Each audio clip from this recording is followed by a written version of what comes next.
E seguimos com o estudo do livro O Perispírito e Suas Modelações, de Luiz Gonzaga Pinheiro, que está nos trazendo esclarecimentos preciosos sobre nossa vida, sobre o porquê de tanta coisa que vivemos e passamos, não é? Vamos lá. Capítulo 50. O Laboratório da Natureza. Disse: então, o espírito pode dar não somente a forma do objeto, mas também as suas propriedades especiais? Se o quiser.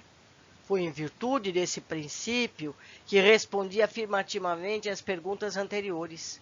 Terás prova da ação poderosa que o espírito exerce sobre a matéria e que estás longe de supor, como já te disse. Suponhamos que ele quisesse fazer uma substância venenosa a que a pessoa a tomasse, ficaria envenenada? O espírito poderia fazê-la, mas não a faria porque isso não lhe é permitido. Poderia uma substância salutar, apropriada à cura de uma doença, e isso já aconteceu? Sim, muitas vezes. Poderia então, da mesma maneira, fazer uma substância alimentar? Suponhamos que fizesse uma fruta ou uma iguaria qualquer. Alguém poderia comê-la e sentir-se saciado?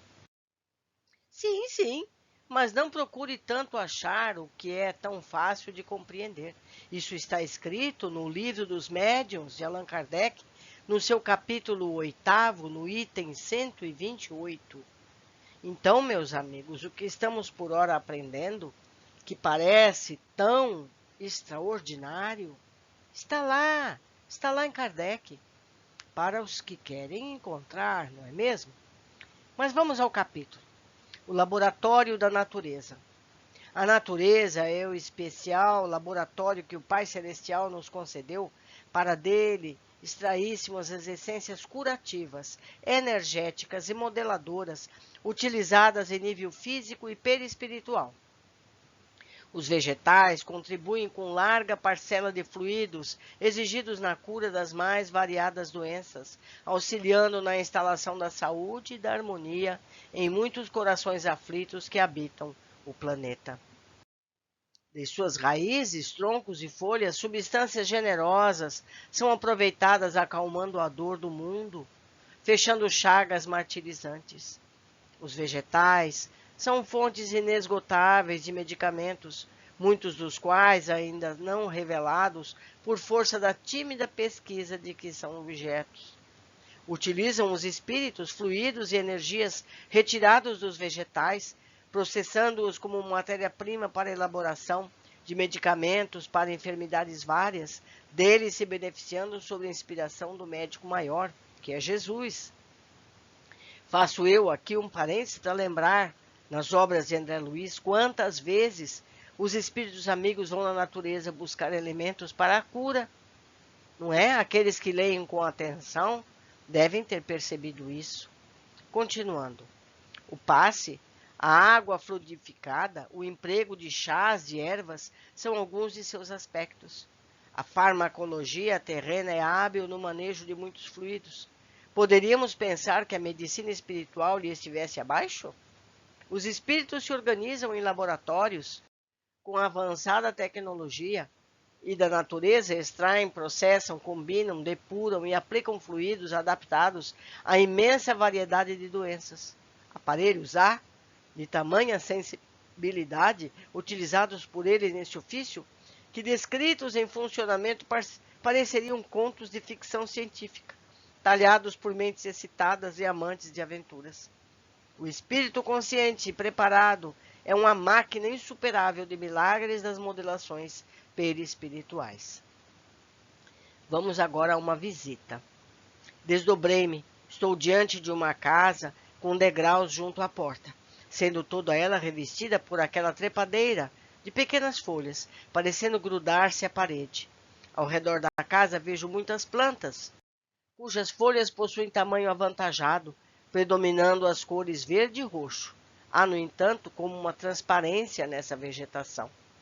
Desce da escada uma mulher muito bonita, alta, cabelos negros, olhos castanhos muito vivos. Ela apanha algumas folhas e pede que eu observe atentamente. Dela sai um líquido esbranquiçado, um pouco pegajoso, que é recolhido em um pequeno vasilhame. Passa então a macerar as folhas para obtenção de maior volume de líquido, no que resulta num concentrado dessa substância leitosa. Essa planta vai macerando e explicando, é originária do mundo dos espíritos. Ela não foi ainda transportada para a Terra. O seu poder medicamentoso é excepcional, pois unindo o concentrado com o fluido preparado pelos técnicos, este adquire propriedades plásticas, prestando-se à construção de moldes e prótese de partes perispirituais. No Vale das Flores, colônia que trabalha com abortados, este concentrado é utilizado largamente na restauração de corpos.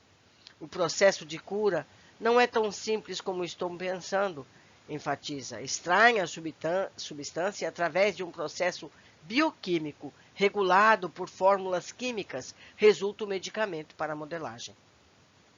Você falou em prótese, mas por que prótese se o perispírito pode ser modelado sem esse arranjo?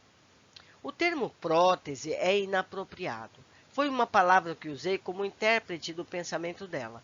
Na verdade, a modelagem fica fazendo parte definitiva do perispírito, a ele integrando-se e adaptando-se em substituição do órgão danificado. Esse material vai recompor o perispírito como um enxerto, promovendo uma regeneração. Vamos observar uma pessoa portadora do bacilo de Koch. Seus pulmões mostram verdadeiras crateras provocadas pela erosão bacteriana.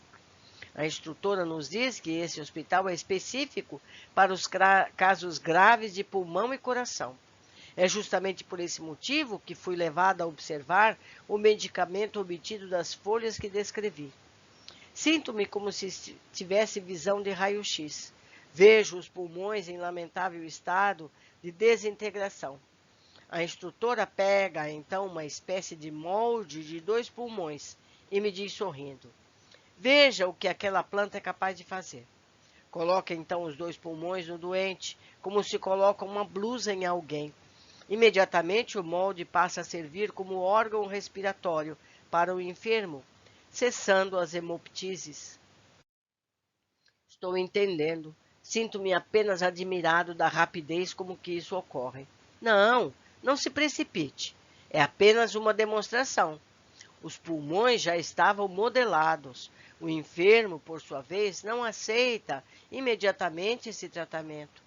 Há o fato da rejeição por parte dele, por não entender o processo, bem como a mentalização no quadro patológico que vivenciou, viciando os pensamentos na depressiva imagem dos pulmões deteriorados. Essa demonstração visa torná-lo ciente de como seria o caso se ele aceitasse o tratamento, desvinculando-se da cristalização que o atormenta. Faço eu, a leitora, uma observação aqui.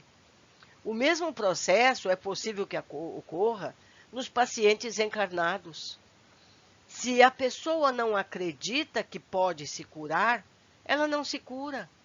Por isso que o otimismo frente ao tratamento médico é tão importante. Por isso que é tão importante que a pessoa acredite no médico que está tratando dela. Acredite no tratamento, senão ela não colabora com a cura. Que isso nos sirva de entendimento para os nossos casos de doença, não é? Continuando a leitura. Ela retira o molde e ele volta ao estado de sufocação, procurando reter os momentos de melhora em que se sentiu aliviado. E por que não deixam esse molde adaptado a ele, já que as melhoras foram marcantes? Porque o seu pensamento viciado, cristalizado, imprimiria no molde as crateras do seu pulmão, fazendo-o retornar ao estado anterior. É necessário, antes de tudo, educar-lhe a mente para anular os efeitos materiais em seu aparelho respiratório. Esse tratamento pode durar há quantos anos? Nesse caso que observamos, onde o enfermo se mostra anêmico, magro, com acesso de tosses e hemoptises, tidos como realmente grave, a instrutora diz que ele estará aqui há mais de 20 anos. Gente do céu! Vamos nos educar para que isso não ocorra com a gente. E continua com todos os sintomas da doença? Sim, a observação na ficha indica um caso de karma agravado.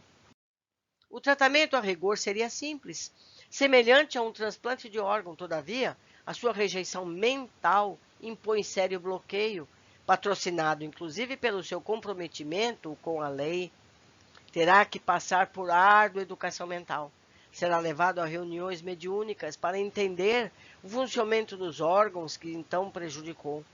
Depois começará a tomar conhecimento do poder modelador do pensamento, a fim de desvincular-se da cristalização que detém. Isso poderá parecer fácil, mas nada é fácil quando se tem uma cobrança na consciência a exigir reparos e a induzir necessidades de autopunição. Veja, meus amigos, não é ninguém que pune, somos nós mesmos que impomos essa situação. É preciso que a gente entenda isso. Nós é que determinamos isso. Não vem de Deus, Deus não pune ninguém. Continuando. Enquanto ele não se educar mentalmente, continuará a sentir todos os sintomas que observamos?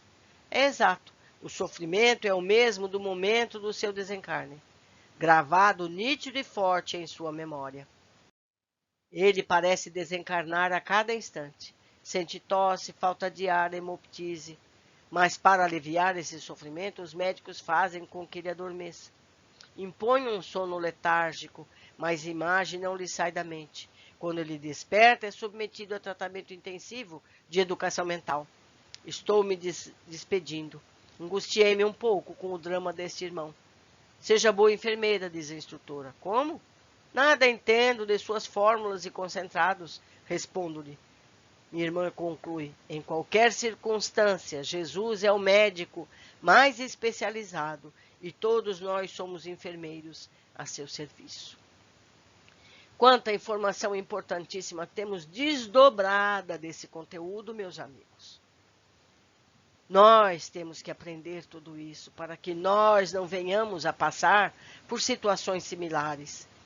E sejamos transmissores dessas ideias para as pessoas que conhecemos, para que elas também não sofram desnecessariamente. Foi um prazer estar com todos vocês. Eu os aguardo em breve no próximo capítulo.